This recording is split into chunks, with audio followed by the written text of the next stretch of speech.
السلام علیکم ورحمۃ اللہ وبرکاتہ۔ قائد اعظم کی ذہانت کی ہر کوئی ویسے ہی داد نہیں دیتا۔ یہ تحریر پڑھ کر مسکرائیے اور اپنے عظیم لیڈر کو سلام پیش کریں۔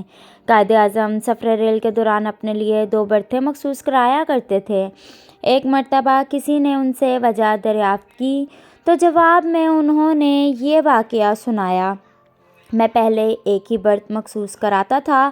ایک دفعہ کا ذکر ہے، میں لکھنؤ سے بمبئی جا رہا تھا۔ کسی چھوٹے سے اسٹیشن پر ریل رکی تو ایک اینگلو انڈین لڑکی میرے ڈبے میں آ کر دوسری برتھ پر بیٹھ گئی۔ چونکہ میں نے ایک ہی برتھ مخصوص کرائی تھی اس لیے خاموش رہا۔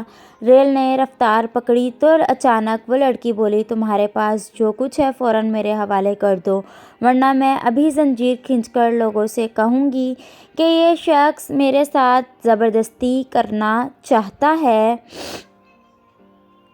میں نے کاغذات سے سر ہی نہیں اٹھایا۔ اس نے پھر اپنی بات دہرائی۔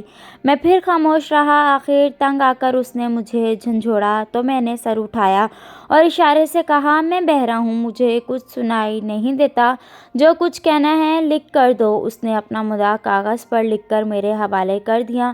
میں نے فوراً زنجیر کھینچ دی اور اسے ماتحریر ریلوے حکام کے حوالے کر دیا۔ اس دن کے بعد سے میں ہمیشہ 2 برتھیں مخصوص کراتا ہوں۔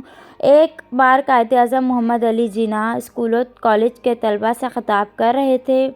ایک ہندو لڑکے نے کھڑے ہو کر آپ سے کہا کہ آپ ہندوستان کا بٹوارا کر کے ہمیں کیوں تقسیم کرنا چاہتے ہیں؟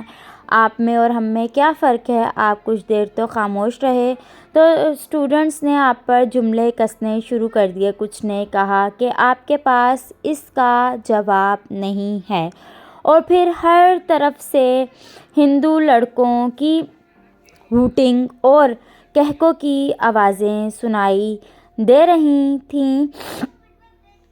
قائد اعظم نے ایک پانی کا گلاس منگوایا۔ آپ نے تھوڑا سا پانی پیا، پھر اس کو میز پر رکھ دیا۔ آپ نے ایک ہندو لڑکے کو بلایا اور اسے باقی بچا ہوا پانی پینے کو کہا تو ہندو لڑکے نے وہ پانی پینے سے انکار کر دیا۔ پھر آپ نے ایک مسلمان لڑکے کو بلایا۔ آپ نے وہی بچا ہوا پانی اس مسلم لڑکے کو دیا تو وہ فوراً قائد اعظم کا جھوٹا پانی پی گیا۔ آپ پھر سب طلباء سے مخاطب ہوئے اور فرمایا: یہ فرق ہے آپ میں اور ہم میں۔ ہر طرف سناٹا سا چھا گیا کیونکہ سب کے سامنے فرق واضح ہو چکا تھا۔ محمد علی جناح نے کبھی کسی کو گالی نہ دی اور نہ کبھی آپ نے بد اخلاقی کی۔ آپ اپنی بات اس قدر ٹھوس دلائل سے پیش کرتے تھے کہ بڑے بڑے منہ میں انگلیاں دبا لیتے تھے اور آپ کے سامنے لاجواب ہو جاتے تھے۔ قائد اعظم سے لوگوں کی محبت کا یہ عالم تھا کہ اگر کوئی آپ سے ہاتھ ملا لیتا تو وہ خوشی سے پھولا نہ سماتا اور سارا دن لوگوں کو بتاتا پھرتا کہ آج میں نے قائد اعظم سے ہاتھ ملایا ہے۔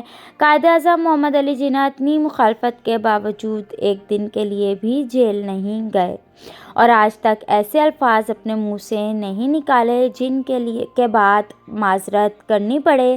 اللہ تعالیٰ ہمارے قائد کو جنت الفردوس میں اعلیٰ مقام عطا فرمائے، آمین یا رب العالمین۔ فرینڈز، اگر ویڈیو اچھی لگے تو چینل کو سبسکرائب کریں، بیل آئیکن کو پریس کریں تاکہ آنے والی ہر نئی ویڈیو کے نوٹیفیکیشن ملتے رہیں۔ اللہ